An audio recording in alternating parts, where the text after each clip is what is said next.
KUGN News Talk 590, along with Grant McHill. I'm Storm Kennedy. Every month, we welcome in Eugene Police Chief Pete Kerns for a special edition of Cop Talk. Good morning, Chief. Thanks for being here. Good morning.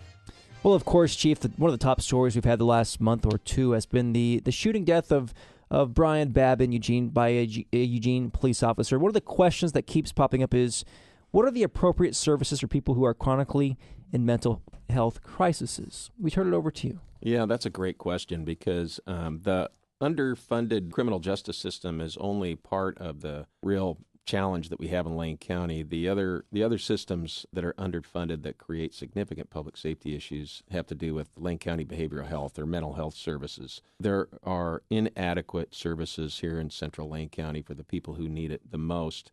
And so the populations that we run into that are suffering as a consequence are homeless. There's, I don't know how many homeless there are. The recent homeless count came out at about 1,400, and I'm pretty confident it's much higher than that. But a small portion of those are people with severe mental health conditions, drug addiction, alcohol addiction, or all of those who are ineffectively cycling through our criminal justice system, our municipal criminal justice system, and who wouldn't be if we could provide them with proper care.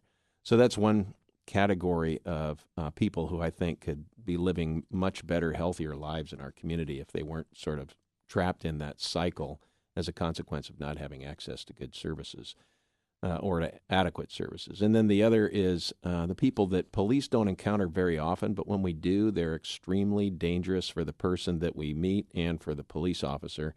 And these are people with mental health conditions that are inadequately treated, who occasionally lose, their grip with reality. They become suicidal or just dangerous to those that they're living with. And the police are called when the situation has become impossible or extremely dangerous for others to handle. The person is a threat to themselves or to others. And all other services or all other ways of assisting them are either unavailable or haven't worked. So those are the two places where the police department and a lot of different services, different agencies around the county are going to be working in the next year or so to learn how we can respond to those incidents even better than we do now. And I think our officers handle people in mental health crisis probably better than just about anybody in the state because of the training that we've required and because of the expectations we in our community have. So that's that particular issue.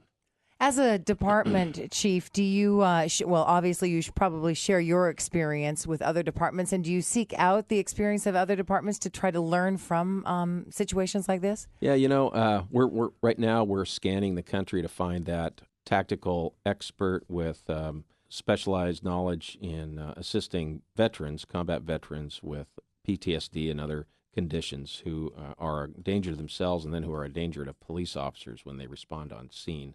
And we'll find that person. I'm sure there are many, and we'll make them a part of our review board so that our department can find better tactics in responding to veterans who are in crisis. And then even in Oregon, Marion County has a great behavioral response team, and in Portland, Multnomah County and the Portland Police Bureau and others have a proactive behavioral response team to help those people who are in crisis who will tend to be a danger to themselves or others when their condition worsens. How hard is it for an officer when they arrive to the scene of somebody with a mental health crisis to keep a level of respect and dignity for that person that's having the crisis without having to jump right away into maybe something like the shooting of Brian Babb? How hard is that to find that line, when and where to cross it? The key is to remain calm and patient. Unfortunately, at times, a person will put themselves in great danger or they'll put others in great danger, and so the officers need to act. For example, there was an incident a few years ago that was caught on the officers' in-car video where a subject had escaped or ran from the Johnson unit and was at the MX stop at 11th and Hilliard there and was totally lost control, was afraid of everybody around him, including the police officer, and he bolted out into traffic. So the officer had to use force in order to stop him, in order to protect himself from being harmed. But had that not occurred, the officer would have continued to be patient and calm and understanding while he accessed other resources to show up and help. And, better than 9 out of 10 of those turn out very well for us, and in rare cases, they don't.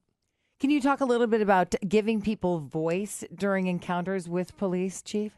Yeah, I've mentioned this on this show before. Over the last 10 years ago, there's been this study of social legitimacy in police departments where we've learned that police agencies, and ours included, have become very proficient at managing crime over the last 40 years or so, but the measure of our trust within our community hasn't improved as a consequence.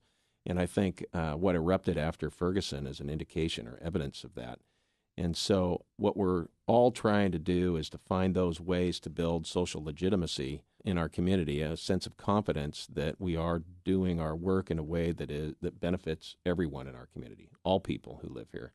And so it's a matter of when we contact people, ensuring that they know why we're contacting and what they can expect to happen during the contact, and so that there are no surprises by the time we're done with our enforcement or done with our investigation, and that they know what to expect next, and that they have an opportunity to tell us what they think should be done before we take action. Just about a minute left, Chief, but wanted to ask you about the Civilian Police Academy. Tell us about that. Yeah, about 25 years ago, before there was a police commission, before there was a civilian review board, an independent police auditor, our department, like many, started a citizen police academy in order to provide a place for people who questioned the way that we did our work, to learn more about our department and for us to learn more about their concerns. And then the police commission sort of came along and took on some of that responsibility by helping to develop our policies. And then the establishment of the independent police auditor and the civilian review board gave voice in another direction. So I think that the fears that people have about police are now being addressed by those two boards, and so it's time to find a new purpose for the Civilian or Citizen Police Academy. And it's pretty clear that in our community, it's recent immigrants and young people of color who we need to learn the most from, and who we think might benefit if they knew a little bit more about how we do business. So we're going to find ways to create 2 new civilian police academies, one for recent immigrants, one for young people of color, so that we can learn from one another.